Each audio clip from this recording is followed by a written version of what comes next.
आप लोग का स्वागत है एग्जाम प्रिपरेशन के नए वीडियो। तो चलिए आज के इस नए वीडियो में आप लोग को बताएंगे Bihar board inter rainbow part 2 का लेसन 2, जिसका नाम क्या है आप लोग का भारत इज़ माई होम। तो होम समझेंगे तो आप लोग समझिएगा होम का मतलब क्या होता है। तो सबसे पहले जो होम है, यदि मान लें कि आप जिस गाँव में रहते हैं, जिस भी एरिया में रहते हैं, उस एरिया में सैकड़ों घर होंगे। जो आप लोगों को सैकड़ों घर होंगे, सैकड़ों घर में से एक आपका घर होगा जो आप लोगों को धूप से बारिश से ये सब से क्या कर जाड़े गर्मी से सब बरसात से आप लोग को बचाता है। वह क्या होता है, होम होता है, घर कहलाता है। तो इस पार्ट का नाम है भारत इज़ माई होम। यह एक प्रकार का स्पीच है और इसको डिलीवर किया है, कि इनके द्वारा यह डिलीवर किया है जाकिर हुसैन साहब ने, ठीक है। यानी कि भारत हमारी घर है। चलिए तो सबसे पहले हम लोग देखते हैं जो कठिन कठिन जो वर्ड है उसके बारे में हम लोग रेखांकित करते हैं, ठीक है। सबसे पहले इमिनेंट हो गया, उसके बाद गवर्नर हो गया। अब चलिए, अब उसके बाद हम लोग समझते हैं यहाँ पे डॉक्टर जाकिर हुसैन साहब के जीवनी के बारे में, ठीक है। यानी कि doctor Zakir Hussain was born in 1897 and died in 1969। यानी कि डॉक्टर जाकिर हुसैन साहब का जन्म हुआ था 1897 ईस्वी और मृत्यु 1969 ईस्वी में, बॉर्न इन हैदराबाद। और डॉक्टर जाकिर हुसैन का बॉर्न हैदराबाद में हुआ था। Was one of our greatest freedom fighter.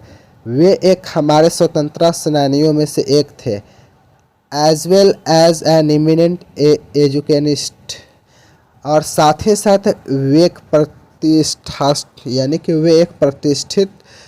Education मतलब कि वे शिक्षित व्यक्ति थे। इमिनेंट का मतलब होता है कि वे एक प्रतिष्ठित, यानी कि वे क्या थे, बहुत ही एक अच्छे एजुकेटेड थे, यानी कि शिक्षाविद भी थे। Doctor Hussain become the president of India 1967। और डॉक्टर जाकिर हुसैन जो 1967 ईस्वी में भारत के राष्ट्रपति बने थे। Earlier he had served as a governor of Bihar, और पूर्व में वे बिहार के राज्यपाल में भी कार्यरत थे। वे अपनी सेवाएं दे चुके थे। जैसे कि आज देखते हैं यहाँ पे भारत इज माई होम।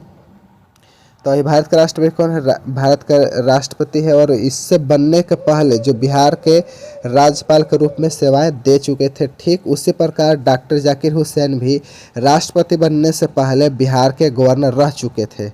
चलिए आगे देखते हैं। यहाँ पे आगे बोला गया है Bharat is my home is an extract from the speech he gave in 1967 after taking the oath as a president of India.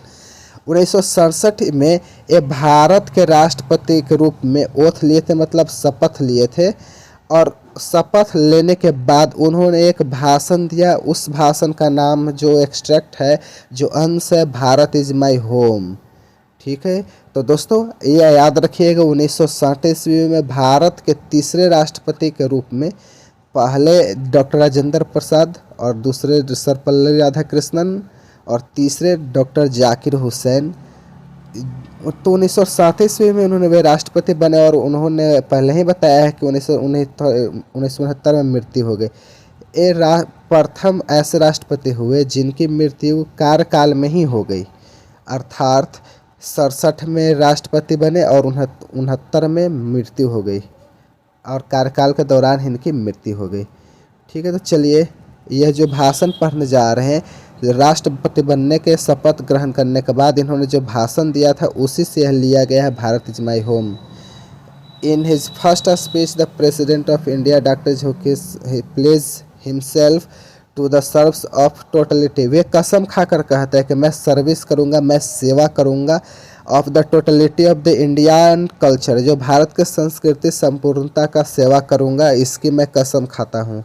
आइए हम लोग देखते हैं भाषण में डॉक्टर जाकिर हुसैन क्या कहते हैं। सबसे पहला यहाँ पे बोला कि आई मस्ट कन्फेस का मतलब होता है कबूल करना, स्वीकार करना। डैट आई एम ओवरवेल्म्ड का मतलब होता है अभिभूत होना। और यहाँ पे इलेक्टिंग और हाईएस्ट ऑफिस, यहाँ पे बोला गया कि I must confess that I am overwhelmed bye, मैं कबूल करता हूँ कि मैं आज बहुत खुश हूँ, मैं बहुत अभिभूत हूँ। बाय द ट्रस्ट, विश्वास के कारण, माई पीपुल हैव प्लेस्ड, जो मेरा विश्वास है, जो मेरे देश के लोगों ने मुझ पर विश्वास किया है, placed in my me electing मी, देश के सबसे बड़े पद पर मुझे चुनकर मेरे देश के लोगों ने जो भरोसा मुझ पर जताया है ना, उसके कारण मैं बहुत खुश हूँ और ओवरवेल्ड हूँ और अभिभूत हूँ। और मेरे समझ में नहीं आ रहा है कि मैं कैसे अपने देशवासियों को धन्यवाद कहूँ और शुक्रिया अदा करूँ।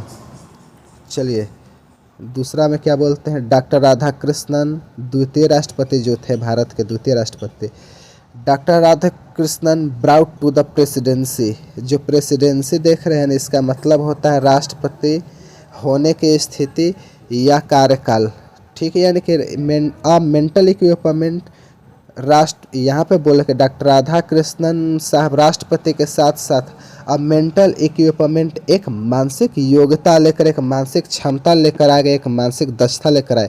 और डिग्री ऑफ एरुडेशन, एरुडेशन का मतलब होता है कि पंडित व विद्वता, अपने साथ मानसिक दक्षता के साथ साथ एरुडेशन, विद्वता लेकर आए, erudition and the wealth of experience, और अनुभव, और उन्होंने अनुभव के बहुत मात्रा लेकर आए थे, यानी कि वेल्थ ऑफ एक्सपीरियंस रियरली। यहाँ पे बोल रहे हैं कि जो डॉक्टर राधाकृष्णन राष्ट्रपति के साथ साथ वे अपने मेंटल इक्विपमेंट और इरुडेशन यानी कि विद्वता का एक सागर लेकर अपने पास, थोड़ा सा आवाज़ आ रहा था यहाँ पे, तो डॉक्टर राधाकृष्णन साहब जो बोल रहे हैं यहाँ पे, ठीक है। कृष्णन जो डॉक्टर राधाकृष्णन के साथ इतनी मानसिक दक्षता और इतना अनुभव और डिग्री एजुकेशन, इतनी दक्षता और इतनी एक्सपीरियंस के साथ आए थे जो शायद ही किसी के पास हो जाता। आगे चलेंगे, during a lifetime devoted to the pursuit. Devoted का मतलब समर्पित और परसूट का मतलब होता है खोज। डॉक्टर जाकिर हुसैन कहते हैं कि राधा कृष्णन साहब जो उनका जो पूरा जीवन था ना, उनका लाइफ टाइम था, वे नॉलेज एंड ट्रूथ और सत्य और ज्ञान के लिए क्या था, समर्पित था। डॉक्टर राधा कृष्णन का जो जीवन था, पूरा अपना जीवन सत्य के खोज में पूरा जीवन अर्पित कर दिया था। He has done more than probably any other man to bring out का मतलब होता है यहाँ पे पेश करना, सामने लाना, एंड एक्सप्लेन का मतलब समझाना, इंडियन फिलोसफिकल थॉट एंड दार्शनिक विचार, एंड द वननेस का मतलब एकता या अखंडता of all the true spiritual values का मतलब होता है सच्ची आध्यात्मिक मूल्य। यहाँ पे डॉक्टर राधा कृष्णन बोलते हैं कि भारत की जो दार्शनिक विचार है और भारत के जो सच्चे आध्यात्मिक मूल्यों की अखंडता है ना, उसको सामने लाने के लिए, पेश करने के लिए, उसको समझाने के लिए जितना काम डॉक्टर राधा कृष्णन साहब ने किया है, उतना काम प्रोबेबली शायद ही कोई किया है। He has never lost his faith, faith का मतलब विश्वास, इसेंशियल का मतलब होता है ह्यूमनिटी का मतलब मानवता। He has never lost his faith in essential humanity of man, ये इंसान के, इंसानियत के, ये मानव के आवश्यक मानवता के कभी भी भरोसा नहीं होता। And he himself has never ceased, ceased का मतलब होता है रुके, तो चैंपियन का मतलब समर्थन करना, और वे स्वयं ने कभी रुके हैं, न कभी थमे हैं, न कभी ठहरे हैं, टू चैंपियन द राइट, और उस अधिकार के समर्थन से, of all man to live the dignity and with justice, और उस अधिकार के समर्थन के लिए जहाँ ये कहा गया है कि सभी लोगों को डिग्निटी यानी कि मान मर्यादा के साथ, न्याय के साथ अपने जीवन को जीना चाहिए। कहने का मतलब है कि राधा कृष्णन साहब को मानवता पे बहुत भरोसा था और वे स्वयं ही इस बात को प्रबल समर्थक थे कि देश के अंदर हर व्यक्ति को प्रतिष्ठा के साथ, इज्जत के साथ, न्याय के साथ अपना जीवन जीना चाहिए, और इस अधिकार के लिए पक्षधर थे डॉक्टर राधा कृष्णन। चलिए तीसरा देखते हैं आगे में। I can only assure, assure का मतलब होता है यहाँ पे भरोसा दिलाना। I can only assure you that I enter this office in a spirit of prayerful humility। ये जो दोस्तों आप लोग देख रहे हैं, प्रेयरफुल का मतलब होता है यहाँ प्रार्थना पूर्ण, और ह्यूमिलिटी का मतलब होता है विनम्रता। ये कह रहे हैं कि I can only assure you, मैं आपको भरोसा दिला रहा हूँ, that I inter this office in a spirit of prayerful humility, मैं आपको भरोसा दिला रहा हूँ कि मैं राष्ट्रपति पद को या अपने राष्ट्रपति दफ्तर में प्रार्थना पूर्ण विनम्रता के प्रवेश करता हूँ एंड टोटल डेडिकेशन और संपूर्ण समर्पण के साथ I have just taken the oath of loyalty just यानी कि मैंने अभी अभी लॉयल्टी का मतलब निष्ठा मैंने अभी अभी भारत के संविधान के प्रति अपनी निष्ठा का कसम खाया to the constitution of India It is the constitution of a comparatively new state which its free citizens have for the first time in history।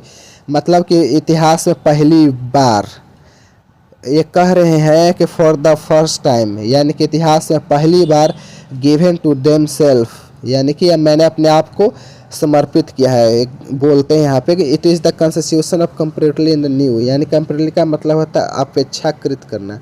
ये जो हमारा संविधान है ना ये एक अपेक्षाकृत नए देश का संविधान है which its free citizens have for the first time history. ये इसके स्वतंत्र नागरिकों के इतिहास में पहली बार अपने आप को समर्पित किया है। कहने का मतलब हुआ यहाँ पे कि हम 47 में फ्री हुए और 50 में रिपब्लिक हुए और यह बात है ये जो भाषण 1967 की है भारत की रिपब्लिक का 17 साल हुए थे। इसलिए कह रहे हैं कि ये जो हमारा संविधान है यह अपेक्षाकृत एकदम नए राज्य का संविधान है जिसके स्वतंत्र नागरिकों ने इतिहास में पहली बार अपने आप को समर्पित किया है। आगे देखते हैं। It is the young state of an ancient people who through the long millennia का मतलब होता है यहाँ पे एक लूडल है एक यहाँ पे मिलेनिया का मतलब होता है यहाँ पे 1000 वर्षों की अवधि 1000 वर्षों की अवधि एक यानी 1000 वर्षों को अवधि को बोलते मिलेनिया होते हैं यानी कि प्लूरल। एंड यहाँ पे इथनिक एलिमेंट्स का मतलब होता है यहाँ पे जातीय तत्वों को। ठीक है। स्ट्रीवेन टू यहाँ पे टाइमलेस का मतलब कि समय का कोई प्रभाव नहीं पड़े। ठीक है। एब्सोल्यूट का मतलब होता है निरपेक्ष और वैल्यूज का मतलब होता है मूल्य। एक कह रहे हैं कि it is the young state of an ancient people जो हमारा जो देश है जो हमारा जो राज्य है ना पुराने लोगों का नया राज्य है। लोग पुराने हैं लेकिन जो 50 में हम लोग रिपब्लिक हुए थे और 17 साल ही हुए थे और 17 साल बहुत बड़ी उम्र नहीं होती। इसलिए कह रहे हैं कि लोग तो पुराने हैं लेकिन जो हमारा राज्य है एक नया राज्य है। पुराने लोगों के नया राज्य है। ठीक है। आगे बोलते हैं यहाँ पे who through the long millennium and through cooperation of diverse ethic जहाँ पे हजारों वर्षों अलग अलग जाति के लोगों ने जद्दोजहद किया है और इस मूल्य को अपने अपने तरीके से नैतिक सिद्धांत भी होता है इसको हम लोग को नैतिक मूल्य भी बोल सकते जो टाइमलेस जो एब्सोल्यूट है जो समय का भी प्रभाव नहीं है और वे क्या है स्वतंत्र हैं और असमय से प्रभावित होकर मूल्यों को प्राप्त करने के लिए हमारे देश के अलग अलग लोगों ने हजारों वर्षों से जो जद्दोजहद किया है कि जो मेहनत किया है वह तब जाकर हमको यह नैतिक मूल्य मिला है। तब आई प्लेज माई सेल्फ और मैं कसम खाता हूँ to the service those values मैं इस नैतिक मूल्यों को मैं नैतिक सिद्धांतों का सेवा करूँगा।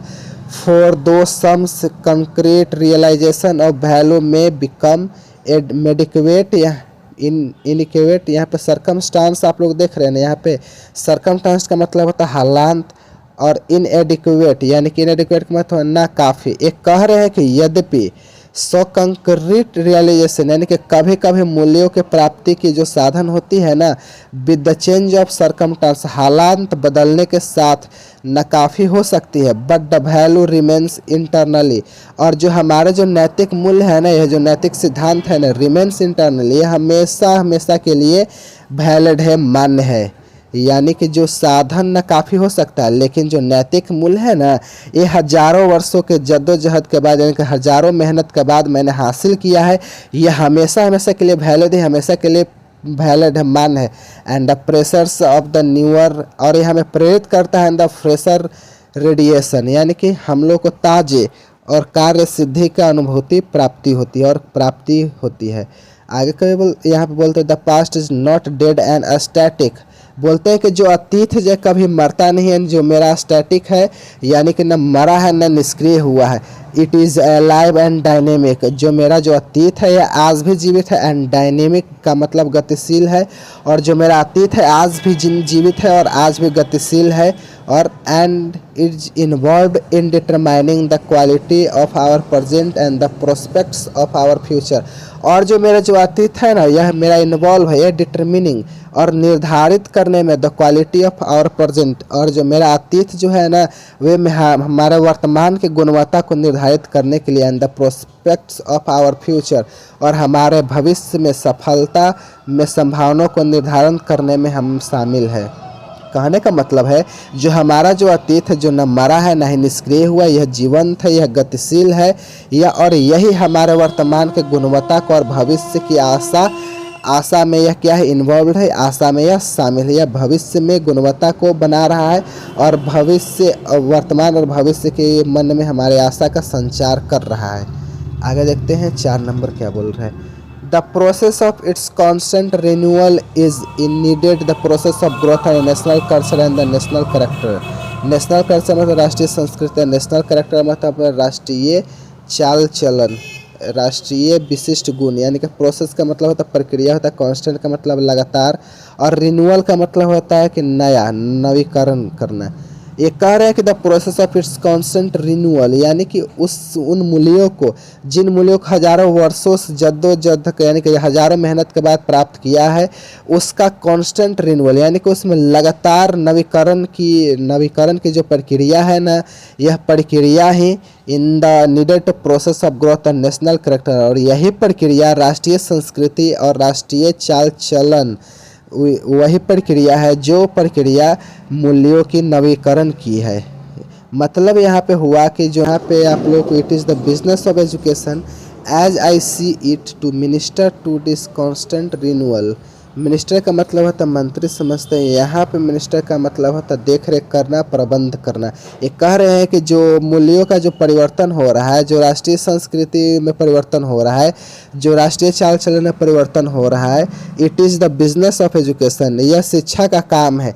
एज आई सी इट, जैसा मैं देखता हूँ, it the minister this constant, ये अनावरत रूप से रिन्यूअल हो रहा है, यानी कि नवीकरण हो रहा है, इसका देख करना इसका यह शिक्षा का काम है। यानी कि जो सबसे महत्वपूर्ण काम है जो है वह शिक्षा का काम है। ठीक, and I may be forgiven. The presumption का मतलब हो ना, इसका मतलब होता है परिकल्पना, आधारना। ये कह रहे हैं कि and may be forgiven the presumption that my choice to this office mainly if not entirely been made of account of my long association with the education of my people। और मेरे मन में एक धारणा है, और मेरे मन में ये जो धारणा है जो गलत है तो आप मुझे माफ़ कर दो। दैट माई चॉइस, यह जो मेरा चयन है, जो भारत के राष्ट्रपति के रूप में मुझे चयन हुआ है ना, इसका एकमात्र कारण है मैं अपने देश के लोगों के लिए, शिक्षा के लिए साथ और लंबे समय से जुड़ा हुआ हूँ।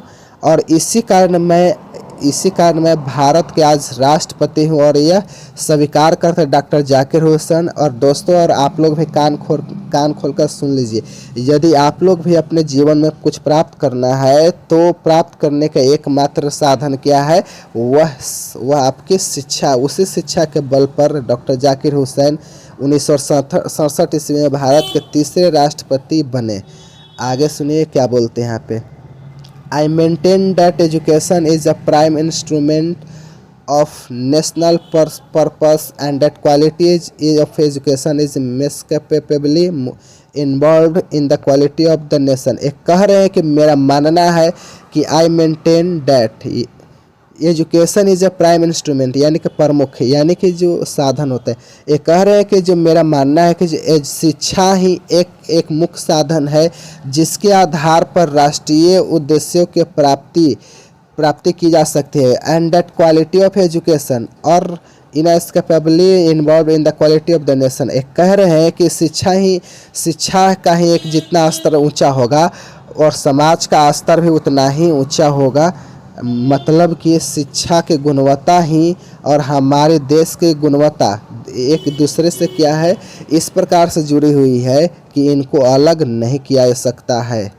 कहने का मतलब हुआ कि शिक्षा की गुणवत्ता अस्तित्व जितना उच्च होगा, हमारे देश का अस्तित्व और स्तर उतना ही उच्च होगा, क्योंकि शिक्षा ही एक निर्माण कर सकती है या निर्माण करती है। आगे बढ़ते हैं 5वां नंबर। ये कह रहे हैं कि I therefore pledge myself, इसलिए मैं कसम खाकर कहता हूँ, to the loyalty of our past culture from where so ever का मतलब होता है यहाँ पे जहाँ कहीं भी से भी, हु हिमसेल्फ एवर यानी कि जो कोई भी, जो मैं कसम खाकर कह रहा हूँ कि loyalty of the past culture, जो मैं अपने देश की जो संस्कृति है उसके प्रति अपने निष्ठा की कसम खाते हैं।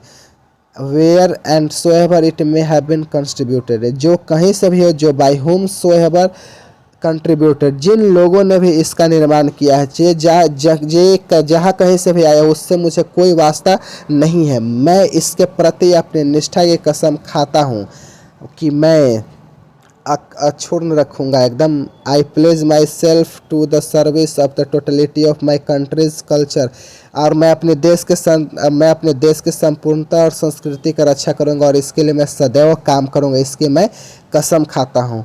आई pledge my loyalty to my, loyalty का मतलब निष्ठा, to my country irrespectively religion and languages. एक कहते हैं कि मैं कसम खा के कहता हूँ कि धर्म, रिलीजन और भाषा के नाम पर भेदभाव किए बगैर मैं अपने देश की रक्षा करूँगा, मैं अपने देश की सेवा करूँगा।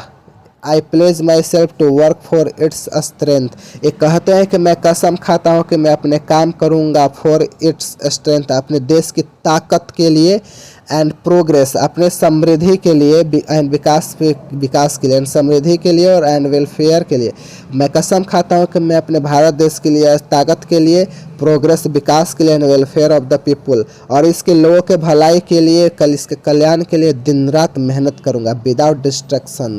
Without distinctions of caste, colour of creed, बिना डिस्टिंक्शन का मतलब होता है यहाँ पे भेदभाव, ठीक है, और जाति, धर्म, वर्ण, किसी कलर भेदभाव किए बगैर मैं भारत के लोगों की भलाई और भारत की मजबूती और तरक्की के लिए मैं क्या करूँगा, काम करूँगा।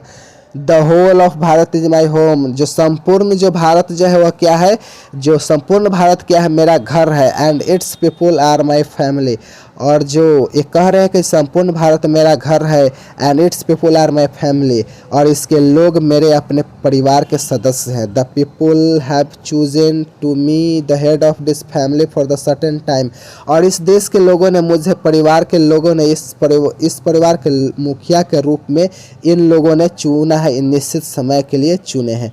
जो राष्ट्रपति का कार्यकाल 5 वर्ष होता है। आइए आप कह रहे हैं कि इस देश के लोगों ने, इस मेरे परिवार के लोगों ने मुझे निश्चित समय के लिए एक परिवार के मुखिया के रूप में चुना है। इसके कारण it shall be my the earnest of the गंभीर, और नेवर का मतलब होता है प्रयास करना, इंडेवर का मतलब प्रयास करना, यह एक गंभीर प्रयास है to seek make to home the strong beautiful, इस घर को, इस भारत को मैं स्ट्रॉन्ग एंड ब्यूटीफुल, और इस देश को मैं बहुत सुंदर और बहुत मजबूत बनाऊँ, वर्दी होम, एक ऐसा घर बनाऊँ for a great people engaged in the fascinating task the building of a just prosperous तो ग्रेटफुल, कि लोग जो जीवन को ग्रेसफुल, सुखद और प्रॉस्परस और समृद्ध, जस्ट का मतलब होता है न्यायपूर्ण, दिन रात एक किए हुए हैं, उन लोगों के लिए मैं एक मजबूत और सुंदर और रहने के लिए लायक घर बनाऊंगा।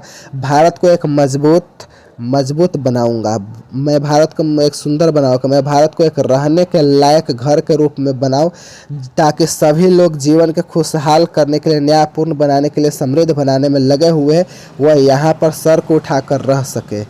आगे देखते हैं पे नंबर 6 में क्या बोला गया है। कह रहे हैं कि the family is big, the family is and is constantly growing at a rather unconventionally fast pace. Pace का मतलब होता है गति, इनकन्वीनियंटली का मतलब होता है असुविधाजनक। ये कह रहे हैं कि परिवार बड़ा है, यानी कि जो हमारा देश बड़ा है, जनसंख्या बहुत बड़ी है, एंड इज कॉन्स्टेंटली ग्रोइंग, ये लगातार असुविधापूर्ण गति से बढ़ रही है, यानी कि जो हमारी जनसंख्या है ना वह पहले से ज़्यादा और अभी भी बहुत तेज़ी से बढ़ रहा है। आपको पता है ना कि जब परिवार बड़ा हो तो चुनौतियाँ भी क्या होती है, बड़ी होती है, और मेहनत भी ज़्यादा करना पड़ता है। आगे देखते हैं क्या कहते हैं।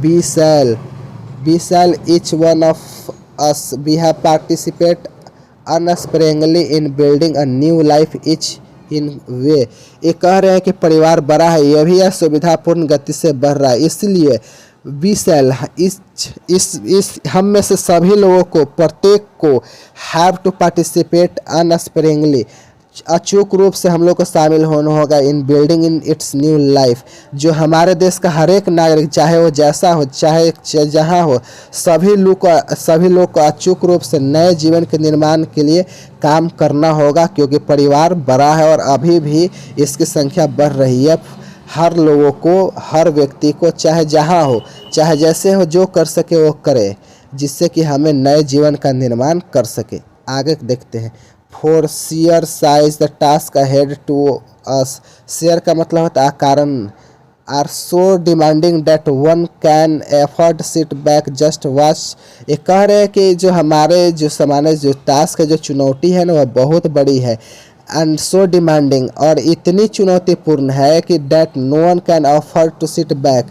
कोई भी व्यक्ति, हिंदुस्तान की कोई भी व्यक्ति चुपचाप बैठ नहीं सकता है, और चुपचाप केवल आंखों से देख रही जो घटनाओं को देख नहीं सकता है कि हम सब लोगों को जो जहाँ है, जो कर सकता है वो कर सकता है, काम करना पड़ सकता है। अगर हम लोग काम नहीं किया तो हमारे सामने चुनौती है बहुत बड़ी है। अगर हम लोग चुपचाप बैठ गए तो सुनिए क्या होगा। लेट फ्रस्ट्रेटेड, यहाँ फ्रस्ट्रेशन बिकम इंडेमिक का मतलब होता है स्थानिक इन आवर कंट्री। अगर आप लोग चुपचाप बैठ गए तो अपने काम करना बंद कर दिया तो निराशा हमारे देश में हर घर में फैल जाएगी, और एक निराश व्यक्ति, कोई भी व्यक्ति अच्छा काम नहीं कर सकता है। आगे देखते हैं। The situation demands of us work and work more work silent sincerely work solid and study restriction of the whole material and the culture of life our people. Doctor Zakir Hussain कहते हैं कि आज हालात हमसे डिमांड कर रही है, मांग रही है कि वर्क एंड वर्क, काम एंड वर्क, काम मोर वर्क, यानी कि और खूब ज़्यादा काम, और साइलेंट होकर चुप होकर काम करना, धैर्यवान होकर काम करना, संपूर्ण जीवन का जो राजनीतिक काम है और जो भौतिक जीवन का पुनर्निर्माण करे। केवल काम करके ही यह हिंदुस्तान को सांस्कृतिक और भौतिक जीवन का पुनः निर्माण कर सकते हैं। अतः बैठने का समय नहीं है, अथक प्रयास करना चाहिए। सब लोग काम करते और काम के बल पर ही हम लोग क्या कर सकते हैं, एक सुंदर और समृद्ध भारत का निर्माण कर सकते हैं। किस काम की चर्चा करते देखिए। दिस वर्क एज आई सी, जहाँ तक मैं देखता हूँ, आई हैज़ टू एस्केप्ट, और जो मैं काम की बात कर रहा हूँ ना, यह काम के दो पहलू है। यह काम दो प्रकार के, पहला work one self and work for those, यानी कि यहाँ पे बोला गया है कि दो प्रकार का काम करना है। पहला, आपके परीक्षा पूछेगा कि आपके कितने प्रकार का काम, तो एक पहला होगा स्वयं के लिए काम और स्वयं पर किया गया काम, दूसरा समाज के लिए काम।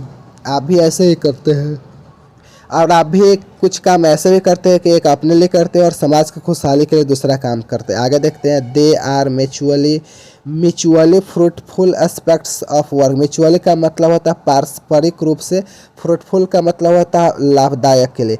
यह जो आपको काम गिना रहा हूँ, यह व्यक्तिगत काम है और एक सामाजिक काम, ये दोनों जो काम है ये पारस्परिक रूप से लाभदायक है।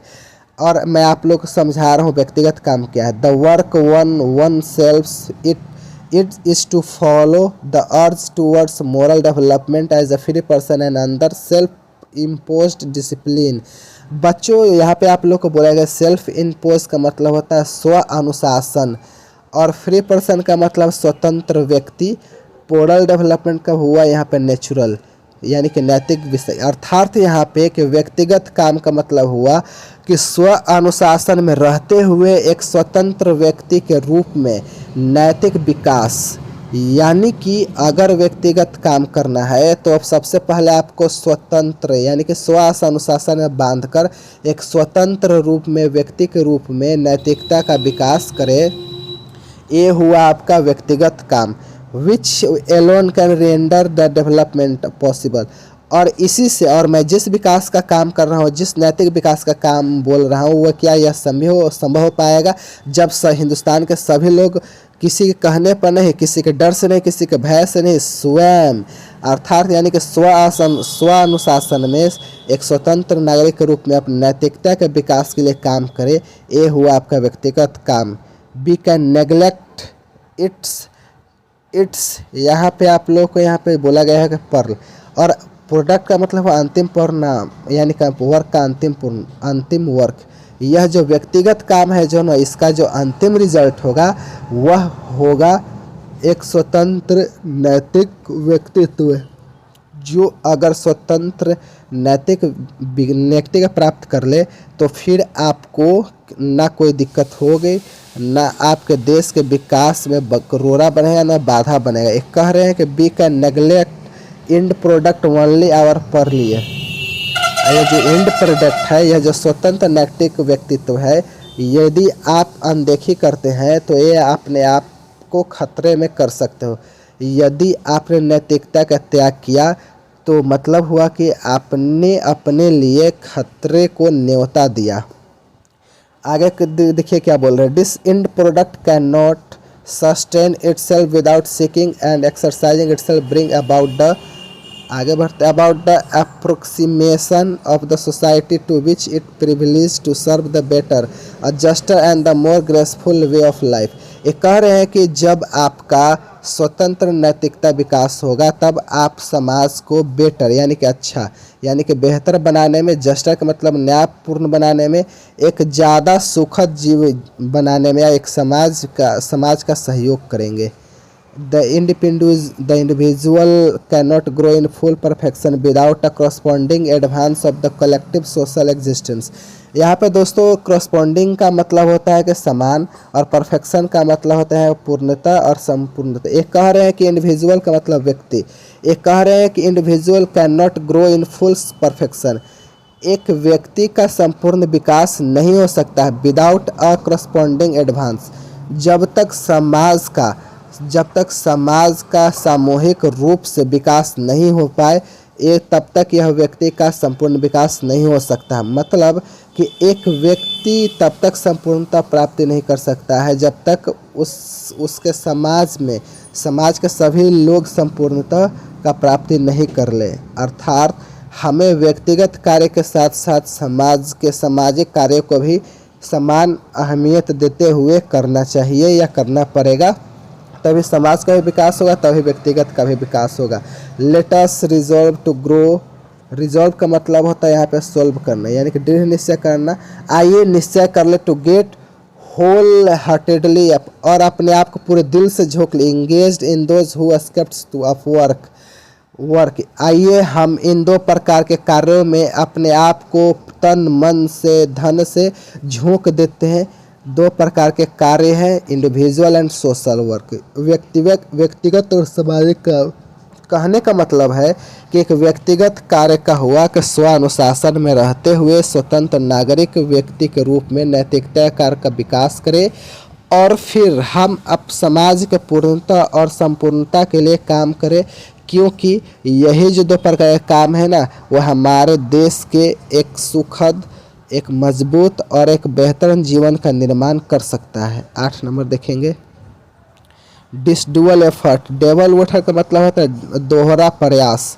This dual effort will give to the life of the state of special flavour.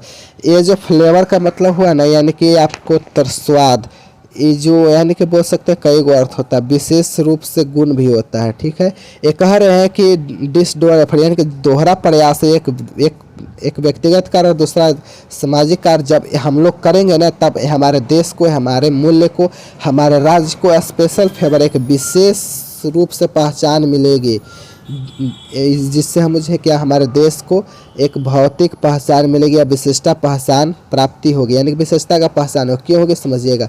For the state to us will not be just an organisation of power but not moral. और यह जो राज्य है ना, will not be just an organisation, यह केवल व्यक्ति का केंद्र नहीं होगा। यह जो राज्य होगा ना, यह जो देश होगा ना, वह शक्ति का केंद्र नहीं होगा, बट अ मोरल, और वो क्या होगा, एक नैतिकता का केंद्र होगा, क्या अच्छा क्या बुरा नहीं होगा इसकी जानकारी का केंद्र होगा, वह सत्ता का केंद्र नहीं होगा। And it is the part of national temperature and the inheritance, यानी कि इनहेरिटेंस का मतलब होता है विरासत और टेम्परामेंट का स्वभाव, और यही हमारा स्वभाव भी है। In and the great leader of our liberation, और महात्मा गांधी और यही हमारे देश के लिए महान मुक्ति के लिए जो महान नेता महात्मा गांधी के द्वारा हम लोगों को विरासत में मिली है। और ये जो सरकार है ना, यह जो राज्य है ना, यह सत्ता का केंद्र नहीं, यह नैतिकता का केंद्र है। यही हमारा पहचान है, यही हमारा सौभाग्य है, यही हमारा नेचर है, यही हमारा विरासत में हमारे महान नेता महात्मा गांधी से विरासत में प्राप्त हुई है। गांधी जी का कहना है that power should be used only for moral purposes. Gandhi ji कहना था कि शक्ति का उपयोग केवल नैतिक उद्देश्यों के लिए किया जाना चाहिए, ना कि लोगों को डराने के लिए, ना कि सताने के लिए। सत्ता का प्रयोग हम लोग सेवा करने के लिए करना चाहिए। सत्ता का प्रयोग ओनली फॉर मोरल पर्पस, केवल नैतिक दृष्टिकोणों के लिए एक करना चाहिए, ये गांधी जी कहते हैं। चलिए आगे यहाँ पे देखते हैं the peace of the strong is what we shall dedicate ourselves to the work for. और जो मजबूत लोग हैं ना, उनकी शांति पता क्या है, वह किस कार्य में अपने आप को समर्पित करते हैं। मतलब कि यानी कि देश के निर्माण में वह कैसे सहयोग करते हैं, इसीलिए उनको शांति का प्राप्त हो गया। चलिए अंतिम 9 देखेंगे, बहुत ही इम्पोर्टेंट है। I have full faith in my people, और मुझे अपने देश के लोगों में पूरा विश्वास that they will bring fourth the energy requisite, यानी कि for the satisfactory performance of this dual task. यह जो दोहरा जो काम है, यह व्यक्तिगत और सामाजिक इसके करने के लिए ऊर्जा की आवश्यकता पड़ती है, इसके ताकत की आवश्यकता पड़ती है। तो हुसैन साहब कहते it shall be my privilege to contribute my share to this enchanting enterprise. तो मोरे अपने देशवासियों को पूरा भरोसा है कि मुझे शानदार तरीके से इन दोनों कार्यों को जितना ऊर्जा की आवश्यकता पड़ेगी, मेरे देश के लोग उतना ही ऊर्जा उत्पन्न करेंगे, उतना ही ऊर्जा के साथ ये 2 प्रकार के कार्यों में लगेंगे और इसको पूरा भी करेंगे। और and it shall B privilege, और यह मेरा सौभाग्य होगा कंट्रीब्यूट टू माई शेयर। मैं भारत के राष्ट्रपति के रूप में मैं भी इंचेंटिंग द, यानी कि मनमोहक कार्य, मतलब रुचि एक नया समृद्ध और सुखद शानदार जीवन के निर्माण के लिए जो 2 प्रकार के एक सामाजिक कार्य है उसके लिए आवश्यक है, उत्पन्न करेंगे। और ये जो मेरा सौभाग्य है कि शानदार काम में भारत के राष्ट्रपति के रूप में मैं भी अपना योगदान दे पाऊँगा। बच्चों, तो आप लोग को यह जो कहानी है, तो दोस्तों आप लोग को यह जो स्पीच है कैसा लगा, तो आप लोग कमेंट करके बताइए। अगर आप लोग को यह स्पीच अच्छी लगे तो वीडियो को लाइक और शेयर ज़रूर कीजिएगा।